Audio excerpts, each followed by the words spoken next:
Asan kaya si boss? Pagre-report ako eh. Sir! Asan si boss? Di ba kayo po si Ma'am Supea? Ma'am Supea?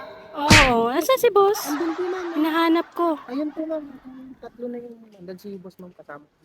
Gusto ko ang payroll ko makinis ha. Kasi yung kinis ni Kim Domingo. What? Ay, ni Kim Domingo, kayang-kaya yan. Ikaw, sir, ano ba ang suggest mo dyan? Kasing puti. Kasing puti. Ni Kim Domingo. Ay, kaya yan. Sir, kahit nga bukas, tapos na agad dyan eh. Ay, yung wall na yan. Pintura na agad yan, kaya-kaya namin yan. Bukas ha. Oo, bukas lang. Mga sir.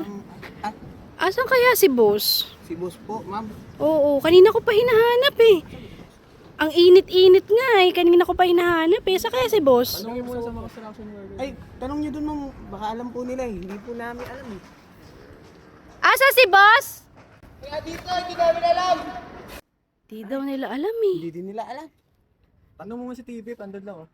Ay, si TBF ma'am, try nyo doon tanong. TBF? Ay, oo. Ato, tanong tayo kay TBF. TBF. Asan si boss? Alam mo ba kung nasan si boss? Kanina ko pa hinahanap eh. Kawawa ka naman. Bakit malungkot ka, TBF? Hinahanap ko si boss eh. Magsalita ka naman.